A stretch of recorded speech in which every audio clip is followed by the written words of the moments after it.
अब फाइनली जब पोर्टफोलियो आगे बात करते रहे, आप चुनाव का भी एनालिसिस करते हैं और इन चीजों का भी, पर्दे के पीछे क्या हुआ होगा? क्या ये इतना ही आसान रहा होगा जितना हमें ऑन पेपर अभी दिखाई दे रहा है? एलाइज को बोला गया होगा और वो तुरंत मान गए होंगे, क्योंकि छिटपुट आज दिन तक चीजें आ रही थी। कहीं कोई शिवसेना का नेता बोल रहा है, कल एनसीपी वाले बोल रहे थे, तो क्या वैसा ही हुआ होगा?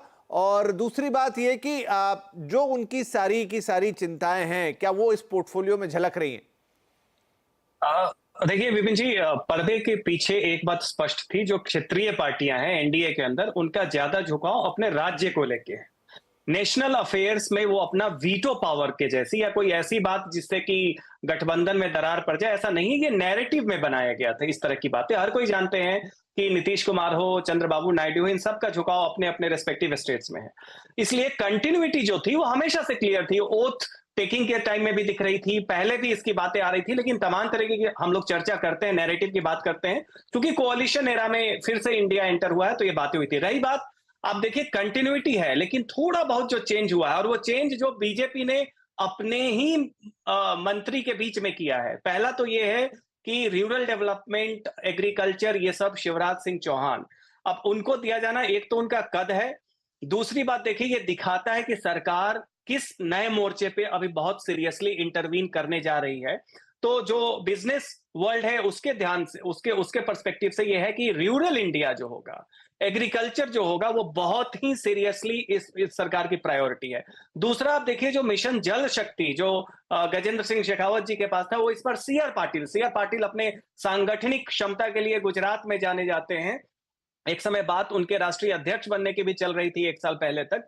तो उनको दिया जाना, ये दिखता है कि बीजेपी अपने स्पेस के तौर पे rural India, water supply, mission जल शक्ति की बात, वो सबसे जुड़ जाता है। दिख रहा है कि एक नया फ्रंटियर है जो एग्जिस्टिंग सारी की सारी जो थी उससे दिखता है। तो आप देखिए कंटिन्यूटी है, लेकिन उसमें कुछ नए डायमेंशंस जो जोड़े गए हैं, वो रूरल इंडिया की है, वाटर की है, एग्रीकल्चर की है। तो कमो बाकी सारी नैरेटिव जो चली आ रही थी, देखिए वो सब ये है कि सरकार में की जो आलोचना हुई, आप कैसे भी हो, जब परसेप्शन बन जाता है कि इस सरकार में जिस तरीके से बड़े लेवल पे एक इंक्लूसिव अप्रोच होना चाहिए, वो दिख रहा है कि वैसा बहुत कुछ तो ट्विकिंग नहीं हुई है। लेकिन हाँ, इस बार अपेक्षा है, और शिवराज सिंह चौहान जैसे एक बड़े नेता को बड़ी जिम्मेदारी दिया जाना, और जो थोड़ी बहुत ये दिखाता है कि ओवरऑल कंटिन्यूटी है, लेकिन इसमें यह भी हिंट है कि नया कौन सा प्रायोरिटी एरिया है जिसमें सरकार और ज्यादा काम करेगी। नहीं, ये अच्छा आपने पकड़ा। इसी सवाल को मैं एक्सटेंड करता हूं और सतीश जी के पास जाता हूं। देखिए,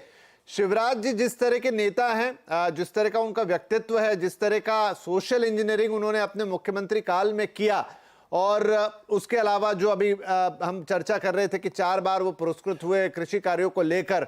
अब देखिए, शिवराज कृषि मंत्री बनते हैं तो उत्तर प्रदेश, जहां प्रदर्शन बहुत खराब हुआ और किसानों का बहुत बड़ा चंक वहां से आता है, हरियाणा जहां प्रदर्शन खराब हुआ वहां पर भी किसानों को साथ देना है, पंजाब में रोड फिर से बनानी है। तो क्या शिवराज के माध्यम से कोशिश होगी, क्योंकि समन्वय वाले थोड़े से नेता हैं शिवराज, जहां बातचीत के जरिए, जहां मेल मिलाप के जरिए इस तरीके से चीजों को आगे ले जाना समझते हैं, तो क्या एक बहुत ही सोची समझी पिक है? देखिए, मैं मानता हूं कि जो पिछला मोदी मंत्रिमंडल था, वो थोड़ा सा कॉरपोरेट और गुजरात वाला जो एक स्ट्रक्चर है डेवलपमेंट और गवर्नेंस का, उसके तरफ था। शिवराज सिंह शुरू से ही मॉडरेट फेस रहे हैं भारतीय जनता पार्टी के, और इसीलिए इतना लंबा मुख्यमंत्री के रूप में चल पाए, और अभी भी वही बनते, लेकिन वहाँ बदला गया। तो कहने का मतलब यह है कि एक मॉडरेट फेस को बनाया गया है जो मतलब संवेदनशील है, और जैसा कि सज्जन ने ठीक कहा कि इंक्लूसिव अप्रोच बड़ा जो है वो पहले शायद नहीं था, क्योंकि किसानों का कोभाजन मतलब बहुत हुआ है, और वो जो कारपोरेट या अर्बन इकोनॉमिक या वेस्टर्न इकोनॉमिक फोकस था, तो उससे थोड़ा ये हट करके, इसलिए मैंने आपको शुरू में ही कहा कि सोशल और इकोनॉमिक पार्ट में इसको बांट दीजिए इस मंत्रिमंडल को। तो वो सारी चीज़ें दिख रही है, और कोर्स करेक्शन भी मैं इसे कहूँगा, मैं इसे कोर्स करेक्शन कहूँगा। देखिए, इंफ्रास्ट्रक्चर में मोदी सरकार ने 2.0 में बहुत काम किया है, इसमें कहीं से दो राय नहीं है, हम तो इसको मानने के लिए तैयार थे। लेकिन इंफ्रास्ट्रक्चर में जो स्क्यूड फोकस था वो थोड़े दूसरे तरफ था कि भाई रोड बन गया, लेकिन जनता रोड पर चलने वाली तो होनी चाहिए। उसकी कैपेसिटी बिल्डिंग जो है वो भी कुछ कुछ हुआ, लेकिन मुख्य रूप से वो उस पर फोकस होना चाहिए था। तो एग्रीकल्चर का आप करते हैं, किसानों का करते हैं, ग्रामीण भारत का करते हैं, तो अपना वोटर बेस भी बढ़ाते हैं और आम आदमी को फायदा भी पहुंचाते हैं। कृषि में तो जरूर रिफॉर्म्स होनी चाहिए, इसमें कहाँ से दो राय है। तो ये सारी चीज़ हैं। और देखिए, अब मुझे लगता है ये सरकार बैलेंस रूप से चलेगी और खाली मुंबई से नहीं चलेगी, खाली मतलब आप समझिए कि इंडस्ट्री बेस्ड नहीं चलेगी, सोशल और इकोनॉमिक दोनों चलना चाहिए। मुझे लगता है कि ये चीज़ें इनको मतलब ये कोर्स करेक्शन के साथ बैलेंसिंग फैक्टर में ये गवर्नमेंट अगर ये बैलेंसिंग से चलेगी तो मैं समझता हूं कि फिर सही में ये एनडीए गवर्नमेंट होगी, नेशनल डेमोक्रेटिक अलायंस। तो सतीश जी, आप इसे कैसा एक बेहतर कदम मानते हैं? इंपॉर्टेंस है इस चीज, मैं इसको बेहतर कदम मानता हूं। मैं मानता हूं कि जो डेमोक्रेसी चलता है वो चेक एंड बैलेंस से चलता है, सिर्फ एक तरह के इकोनॉमिक अप्रोच से नहीं चलता है, इकोनॉमिक पॉलिसी से।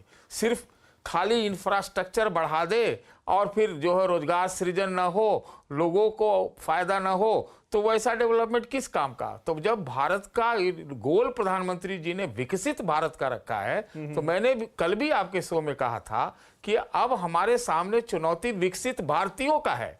तो इस ये जो है कि भाई एक तरफ आप ग्रोथ कीजिए ना, सारा बढ़ाइए, इंफ्रास्ट्रक्चर बढ़ाइए, एविएशन बढ़ाइए, टेलीकॉम बढ़ाइए, सब करिए। दूसरे तरफ जो सोशल इकोनॉमिक है, जैसे किसान का हुआ, जैसे हम तो पता नहीं अभी वो सोशल जस्टिस वाला मंत्रालय जो एक होता है वो कौन कहाँ पर है, क्या है, उसका कौन मंत्री बने ये नहीं पता है। एग्रीकल्चर का है, आप कुछ भी कह लीजिए, क्या मान लीजिए कि लॉन्ग टर्म पॉलिसी हो सकता है कि भी एग्रीकल्चर पर डिपेंडेंस कम करना है, ये होता आया है वेस्टर्न इकोनॉमीज में। लेकिन जब मतलब इसकी बहुतायत हो पूरे देश में कि जो ग्रामीण भारत है वो अभी भी उस तरफ है, तो आपको एग्रीकल्चर को डेवलप करके उसका लोगों को आगे बढ़ा करके ये काम करना ही पड़ेगा ना। तो आप इंफ्रास्ट्रक्चर, इकोनॉमिक और ये सब बैलेंस करके सोशल इकोनॉमिक, ग्रामीण विकास भी इसीलिए इन्हीं को दिया गया है और वो शायद एक थॉट में भी रहेगा जिस तरह की आप बात कर रहे हैं। जी जी जी।